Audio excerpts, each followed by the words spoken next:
Welcome back to Brick by Brick. Today we're going to be going over how many Lego sets you should have in your investing collection and some of the advantages and disadvantages of adding more and more Lego sets to your investing collection. So I currently have about 160 or so sets in my Lego investing collection. This is one of them. I have quite a few of these 501st Legion Clone Troopers battle packs. It's set number 75280. It has 285 pieces. It has a bunch of great minifigures in it. It has these 4 501st minifigures as well as these 2 battle droids. And each of these factors has helped make it a great investment. And like I mentioned, I have quite a few of these in my collection. And some of the advantages of having a bunch of sets are, one, hopefully if you're able to recycle those sets back into your investing profit after you sell them, you can just keep increasing the size of your Lego investing collection, which is kind of what I have done. I just keep increasing the size of my Lego collection and investments. And this set has done a great job at doing that. It's increasing value by a pretty good margin.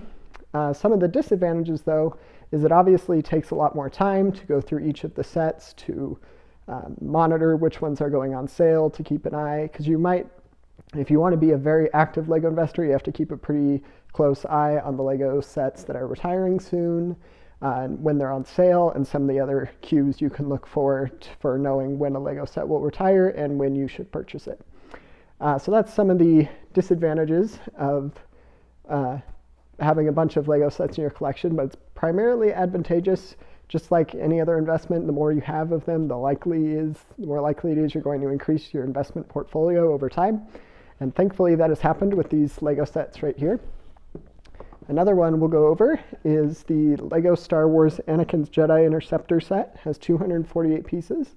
And it has 1 minifigure, and there are 2D2 minifigure figure in it.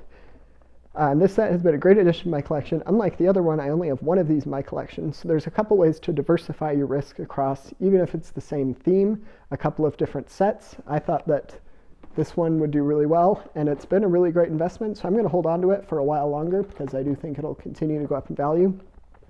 But I only decided to buy one of these, which was a good way for me to at least get some of the risk and some of the reward involved in this set, and it ended up doing really well. It's certainly been more reward than risk. It's gone up in value, almost tripled in value, and I'm really excited to see if it goes up in value even more. It most likely will. Generally, sets, once they retire, will continue to go up in value. So that's why I decided to only get one of these. Next up, we have a set that I have 8 of these in my investing collection. This is Lego's Harry Potter set this time. It's set number 75950, Aragog's Lair. It has 157 pieces. So this has been an amazing addition to my investment collection. I've been able to close to triple my investment on some of these. I got them from between $9 and $12, and they're now worth somewhere in the range of $25 to $30, depending on where you sell them. And it's been a great addition to my Lego investing collection. I'm so glad I got so many of them. I've been able to get a pretty good profit off of each of these.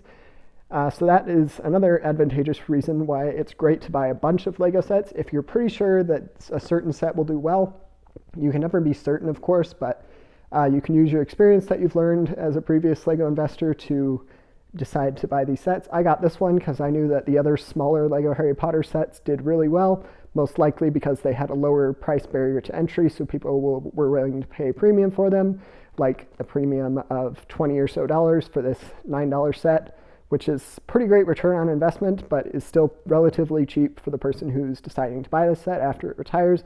But they're still getting a Lego Harry Potter set, which after they retire, the previous lines have gone up in value by a really big margin.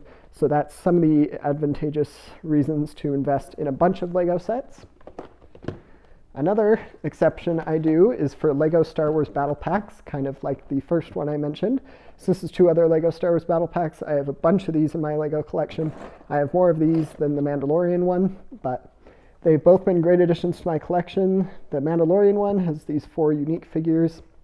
The Sith Troopers Battle Pack has the 3 Sith Troopers as well as the officer figure there. And each of these sets have been great additions to my investing collection. If you're able to get a Lego Star Wars Battle Pack, for example, the other newer 501st Battle Pack is currently on sale on Amazon.com as of time of recording. An example of a set that I only actually ended up buying one of was this one right here. I really wish I had bought more than one, because I was able to get this set for a little under $10, and it now goes for like $50 to $55. So it's been a great addition to my Lego investing collection. I wish I had bought more of them, but it was a little more risky because sometimes these Super Mario sets don't do super well. Sometimes they're just kind of intermediate investments. And so I decided to just buy one of these. I just picked one of these up, and I'm so glad I did because I've been able to more than 5x my return on investment with this set. I also do a similar thing with these cheap little character packs. It's usually not worth it to just buy one. If that's all you can afford to start investing in Lego, then that is fine. That's a great way to start. But it's just usually not worth the hassle for people who have a large Lego collection to just buy and sell these individual character packs. So when I do sell these, I have a bunch of these in my collection, so I'll probably end up selling them all together just to help increase their value. But this is an example of another set that I have a bunch of them in my Lego investing collection. Next up, we have the Ferrari F8, and it has 275 pieces and just the one minifigure in it, in this case the driver of the Ferrari. And this is a set that I thought was going to do well. It's got this exclusive car in it, the Speed Champion set, and it has gone up in value by a pretty good margin. I think I've gotten like a 50 or 60% return on investment from it.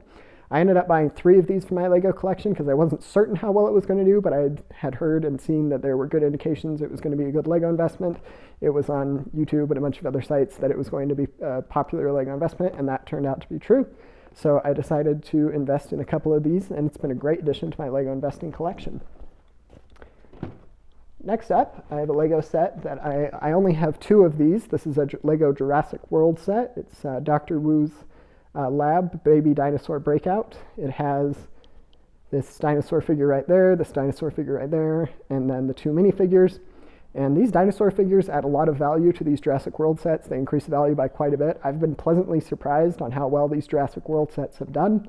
I may even invest more of them in the future. For now, I'm just going to stick with those 2 because it is a bit more risky of a theme compared to Lego Star Wars or Lego Harry Potter, which is where I'm putting most of my investing returns back into those 2 themes. But I do try to diversify, and that's another benefit of investing in a lot of sets is you're able to diversify your risk. Whereas if you decided to only buy 4, 6, 5, 7, 8, however many sets, then it would be a lot more risky because if 2 or 3 of those sets didn't go up in value as much as you were hoping, or even went down in value, which doesn't really happen that often, but it can happen, so be careful. And the best way to avoid that is just by sticking with Lego Star Wars and Lego Harry Potter. There's a couple themes that have gone down in value for sure, but if you're able to stick with those 2, they can be good additions to your Lego investing collection. But if you're able to, you can diversify your risk and maybe even get 1 or 2 of the sets from themes that might be a little more risky, just because you can afford to have one set not do quite as well, which was kind of the case with this one. I'm so glad it did end up doing well, but it was certainly a possibility that it didn't. Feel free to let me know if you have any questions, and don't forget to subscribe.